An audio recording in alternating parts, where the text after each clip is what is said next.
അതിൻ്റെ മൂല്യച്യുതികൾ നഷ്ടപ്പെടാത്ത ഒരു സുവിശേഷത്തെ, ഒരു സദ്വാർത്തയെ, ഒരു ഗുഡ് ന്യൂസിനെ നിങ്ങളുടെ മുന്നിൽ കൈമാറട്ടെ.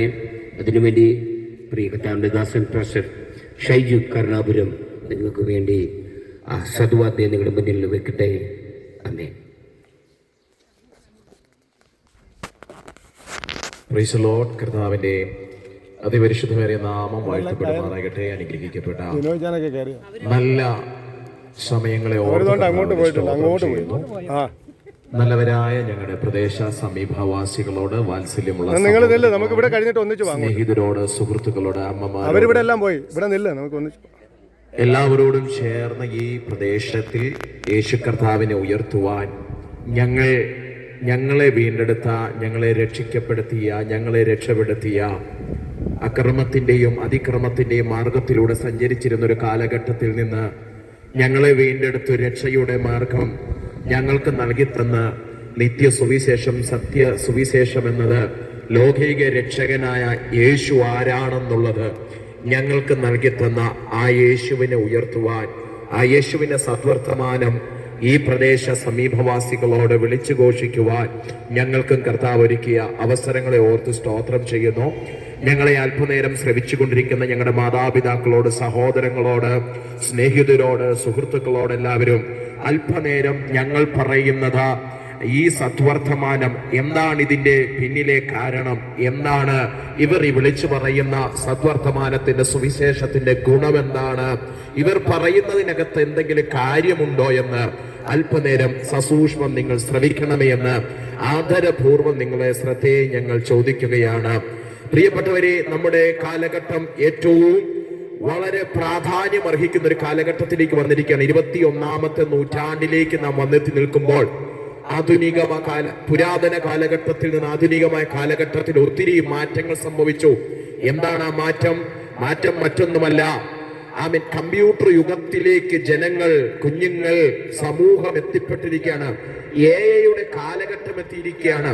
എങ്ങനെയും മനുഷ്യന് ജീവിക്കാം, എങ്ങനെയും ആകാം, എന്തും പറയാം, ഏതു സംസ്കാരവും ആകാമെന്നുള്ളൊരു കാലഘട്ടത്തിൽ ജനസമൂഹം വന്നു നിൽക്കുന്നു. പ്രിയപ്പെട്ടവരെ, നമ്മുടെ പത്രമാധ്യമങ്ങളിലും നമ്മുടെ ടെലിവിഷൻ ചാനലുകളിലും ഒന്ന് ശ്രവിക്കുമ്പോൾ ദിവസേന, ദൈനംദിനത്തിൽ ദിവസേന നാം അത് കാണുമ്പോൾ, ന്യൂസുകൾ കാണുമ്പോൾ അമ്പരപ്പിക്കുന്ന, വേദനിപ്പിക്കുന്ന, നമ്മുടെ ഹൃദയത്തെ കീറി മുറിച്ച് കളയുന്ന വാർത്തകളാണ് നാം എന്നും കണ്ടുകൊണ്ടിരിക്കുന്നത്. എന്താണ് വാർത്തകൾ? അപ്പനമ്മമാർ മക്കളെ നശിപ്പിക്കുന്ന, കൊന്നുകളയുന്ന, മക്കൾക്ക് വാത്സല്യമില്ലാത്ത, സ്നേഹമില്ലാത്ത അപ്പനമ്മമാരെ ഇറക്കിവിടുന്ന, കൊന്നുകളയുന്ന ഒരു വല്ലാത്ത ദുരന്ത കാലഘട്ടത്തിൽ വന്നു നിൽക്കുകയാണ്. മാധ്യമങ്ങളിലൂടെ ദിവസേന നാം കണ്ടുവരുന്ന വലിയൊരു കാഴ്ചയാണിത്. ദൈവത്തിന് സ്തോത്രം ചെയ്യുന്നു.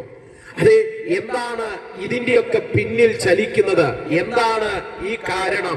മനുഷ്യത്വ ബോധമില്ലാത്ത ഒരു സംസ്കാരം എവിടെ നിന്ന് വന്നു?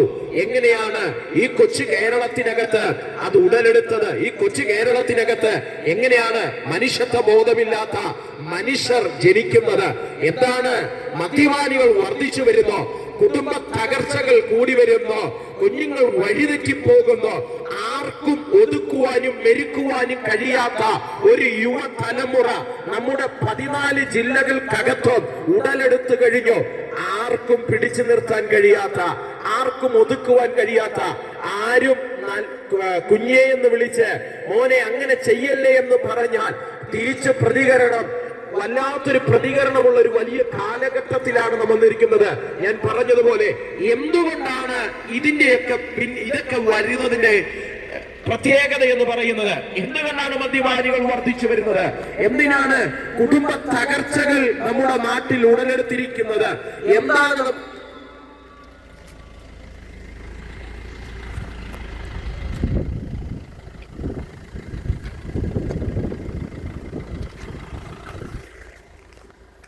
ഒരു കൗൺസിലിങ്ങിനും, ഒരു മതത്തിനും, ഒരു മതനേതാവിനും ഒന്നും ചെയ്യാൻ പറ്റാത്ത, ആരെയും നേരെയാക്കാൻ പറ്റാത്ത വല്ലാത്ത ഒരു വഷളത്വം നിറഞ്ഞ കാലഘട്ടത്തിൽ നാം വന്നു നിൽക്കുകയാണ്.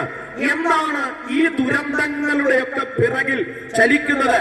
അതൊരു മതമാണോ? അല്ലവേ അല്ല. സ്തോത്രം അമ്പലങ്ങളാണോ? അല്ലവയല്ല. പള്ളികളാണോ അതിന് കാരണം? അല്ലവയല്ല. പാസ്റ്റർമാരാണോ കാരണം? അല്ലവയല്ല. മത നേതാക്കന്മാരാണോ കാരണം? അല്ലവയല്ല. ഇതിന്റെ എല്ലാം പിന്നിൽ ചലിക്കുന്നത് പാപമാണ്. എന്താണ് പാപം എന്ന് പറയുന്നത്? വഷളത്വം നിറഞ്ഞ അവരവർക്ക് ഇഷ്ടമുള്ളതുപോലെ തോന്നിയതുപോലെ ജീവിക്കുന്ന വല്ലാത്തൊരു കാലഘട്ടം, വല്ലാത്തൊരു തലമുറ, വല്ലാത്ത വഷളത്വം നിറഞ്ഞൊരു ജീവിതം. ഇതാണ് പാപം എന്ന് പറയുന്നത്. എന്താണ് പാസ്റ്റർ ഇതിന് പരിഹാരം? എങ്ങനെയാണ് പരിഹാരം നേടാൻ കഴിയുന്നത്? എന്റെ ഈ ശബ്ദം കേട്ടുകൊണ്ടിരിക്കുമ്പോൾ ഒരു പക്ഷെങ്കിൽ നിങ്ങളുടെ കുടുംബത്തിനകത്ത് തലമുറയിട്ട് കരയുന്ന അനേക വിഷയങ്ങൾ കണ്ടേക്കാം. ഒരു പക്ഷെങ്കിൽ